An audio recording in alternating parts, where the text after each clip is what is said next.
imagine waking up in a hurry early in the morning. You go turn on your hot water, you're gonna take a shower, and you wait about 5 to 10 minutes and nothing. It's all cold water. Oh, after about maybe 5 or so minutes, it starts sputtering and nothing comes out.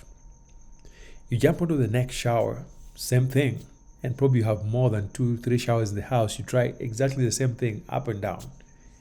Now imagine a different scenario where you're running around playing around with the kids and you can smell sewage everywhere, raw sewage. But you look, you don't see anything. There's nothing out there. Folks, this is my story with plumbing in the village. Now, in this video, we are going to unpack this topic while I show you a recent trip I took to Nairobi with my nephew and my sister and my brother-in-law, and just how we spent the day exploring different parts of the city. But for the most part, we were checking out a new mall, new to me at least. I wanted to see what's up with that. So welcome to Nairobi. And in the background, you can see the iconic Kenyatta International Conference Center and the many new buildings coming up. So Nairobi really is not my thing at all. It's one place I pop in and out as I need to, because Nairobi is a little wild to me. Typically, we film from Karating, which is a village in Kisumu in Western Kenya. Other times we film in California, but today this is a shot that I took driving through Nairobi. So back to the main topic, as I mentioned earlier, that one of the areas I have seen real dust is on plumbing. And plumbing is a major headache for many folks that I visit, many returnees that have built homes in the village. And I see similar problems even within the city. So in this video, I will walk you through our personal experience with plumbing, and I will specifically review about 4 things. First, I'm going to talk about what our process was like, what our systems look like, how we went about it, and then I'll spend some time reviewing some of the common problems that we've experienced and those that I see whenever I visit returnees in the village. I'll mention some disasters that we're still managing and others that I see my friends dealing with. So if you have anything outside my list that I may forget, feel free to let us know in the comments. But in the end, as I've always done in many of my videos, I'll talk about some of the lessons I have learned that I think puts me in a better position than I was when I started construction. I've been involved in a couple of construction projects for the last 5 years or so, probably even longer. But plumbing is one of those things that I don't think I gave enough attention as I should have. Because typically it's one of those things that you don't realize until it's either too late or until you're in the middle of some disaster that is almost difficult to salvage. And especially when things start falling apart, where the plumbing system begins to damage secondary problems. So if you're building right now, or if you're thinking about building in Kenya specifically, I'm hoping this video will be useful to you, at least so you know what to think or what to prepare for before you hit the ground running. So let's get started. So in general, like most diasporans building in the village, I knew almost nothing about plumbing. I was focused mostly on finding a good looking house that has the number of rooms I like, the layout, and all these many other things. The last thing that was on my mind is plumbing. In fact, when my architectural team was talking about it, it's more like, it almost sounded like Greek, because they were showing me the drawings, the layout, how things are going to move, the biodigest and all that. And for me, then none of that was important. I just wanted a good looking house when I started. Had I known what I know now, I would have probably paid a little more attention, because the decisions that they made for me, some of them were really wonderful, but a few others that didn't work out too well. But luckily for us, most things so far seem to work out just fine, with a few exceptions, of course.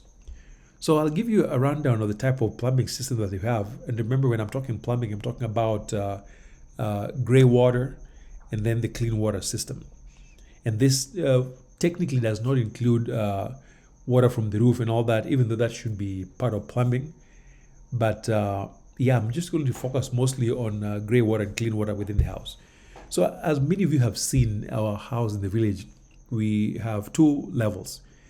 But it's kind of interesting that in the original design, they split the plumbing system so that the left side is separate from the right side. I had no idea they were doing that, but I later came to learn about it. It's actually a cool thing because sometimes when we have problems with the bathrooms on the left side, the same problem does not affect the other side. So if you have a single system that is all connected, then if something goes wrong on one end, it likely affects the whole house. So this is one of the good things that my team decided to do without my knowledge that I've come to appreciate. So a split system is helpful. And then one thing that is uniquely Kenyan or uniquely African is the idea that in every room where there's water, you will find valves on the wall. I've never seen anything like that in the US. But in our house and in many of the houses I've gone to, if you go to the bathrooms, you go to the kitchen, you go to the laundry area, where there's water, you'll find a valve system. I actually love the idea because if there's a problem within just one bathroom, you can actually shut off the water within that room without affecting every other place. In our home in Long Beach, if we have a plumbing issue, I have to shut it off from outside, and that turns off water in the entire house, which it doesn't even make sense. And that happens even when I'm repairing my sprinklers out there. I turn off the whole system. So this is one thing I love about plumbing in Kenya, where they have valves in every room where there's water. The only unfortunate thing is that many of those valve control systems just protrude out of the wall, and they often don't look very nice. So what you want to think about ahead of time is figuring out how to cover them, maybe with cabinets or with other aesthetic features that make them almost invisible. And so in our original plan, we were meant to have about two 10,000 liter water tanks on top of the house. At some point, my masons advised me to change that and move that structure to the back of the home. Big mistake. We made that change without involving a structural engineer. And so whatever space they created, it only turned out that it could just handle about 1,000 liters instead of the 20,000 liters that was originally designed. So again, don't make changes without involving engineers or people who know what they're doing. So in the end, what that has done for us is that we've had to build a brand new water tower outside, something that was not part of my plan. I'm a big proponent of water systems being on top of the roof and hidden. So that way you don't have to build a different tower outside. So it really cost us a lot more money to sort out a problem that should have not been there in the first place. So again, those are some of the major things that I've noted that primarily we were meant to have a lot of water up in the house. Now we can't, and I had to solve that by building a new water tower. But besides that, we've had issues here and there with pressure, especially in my kitchen where the faucet in the kitchen has very low pressure, yet the faucet in the laundry area is perfectly fine. There's been a few leaks here and there, not really major, but just minor leaks. And of course, our system, we've made sure we separated gray water from, water from the showers, from water that comes out of the toilets. And then we have a grease trap that traps all of the grease from the kitchen. And in general, I think we tried using relatively okay materials in terms of piping, fixtures, fittings, and all that. We didn't go cheap, just to avoid some of the typical problems you'll experience. So here are some of the most common issues you will see with plumbing. Number one, and the most annoying problem, is what they call airlock, where at some point the system sucks in air and then no water comes out. So you check the tank, you have full tank, but there's no water coming out. The second problem, pressure issues. Sometimes you lose hot water, you've got clogged drains, toilets that could be leaky or smell, or in some cases, and this is actually a thing we've experienced maybe twice, with some toilets that don't flush properly. No matter what you do, they don't flush properly. You can flush multiple times, it doesn't work. And then you have plumbing issues outside, where I've seen in some homes, there are pipes protruding along the wall. This is a very old school system that I hope you don't do. And then of course, sometimes you may have dripping faucets that don't close completely. You may end up with costly repairs around that. And then of course, you may have issues with high water consumption, especially when your toilets, those old toilets whose capacities are not necessarily water efficient. So here's some of the lessons we've learned navigating this problem. Number one is make sure you do maintenance, because nothing is built to last forever. Always do maintenance, especially anticipating problems. You don't wait for problems to pop up. Check the systems. If you notice something out of place, make sure you're doing maintenance regularly. Now, the biggest thing that will save you most of these headaches I'm going to talk about is make sure you get a high quality plumber. I cannot emphasize this enough. This is why I personally really avoid village plumbers. I only bring my village plumbers for really minor stuff, super minor stuff, because oftentimes the village plumbers have very poor workmanship. I'm not saying all of them. You will find exceptions here and there, but I've not had a good experience with village plumbers. Also, make sure to review the plumbing systems when they're still drawing your home. Get all the details, make sure the layout is clear, the gradient is taken care of, and whoever is drawing really knows the layout of the land. Also, as best as you can, try not to switch plumbers in between, because typically what happens is that when you get the new plumber, they often start by telling you how terrible your first plumber is. And then they do stuff. By the time you bring the third plumber, you realize it's the second guy that messed up. So as best as possible, get a really good plumber to begin with and try to stick with him or her throughout. And then of course, some of these problems are related to improper use. Like when you let hair or when kids flush things down the drain, avoid that. Especially grease. Make sure you're not dumping grease down the drain in the kitchen. And then sometimes it's a question of lack of proper valves.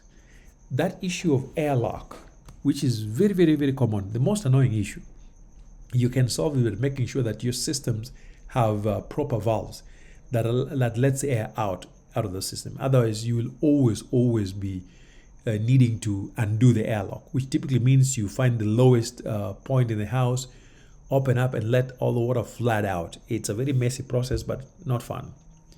And then of course, watch out for exposed pipes outside. When you have exposed pipes, sometimes people run around or they can be broken by kids and all that. And then you have debris going into the system. Avoid that. More recently, actually, the person who helped me at home ran a lawnmower on top of a plastic cover. And that's how we found out why there was a smell in a corner, because the lawnmower broke the cover. So you want to be watchful whenever you are maintaining your lawn, because you might end up interfering with some of those covers. Make sure that all the manholes are covered properly and they're high quality so they don't break or crack.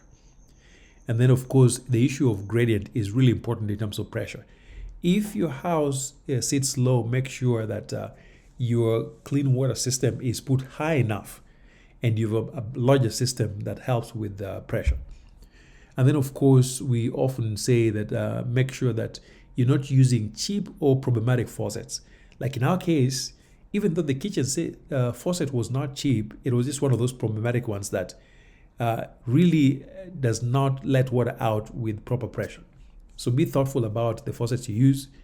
And then if you cannot use a gravity-based system, it's okay to buy pumps. They're really good pumps that helps with pressure.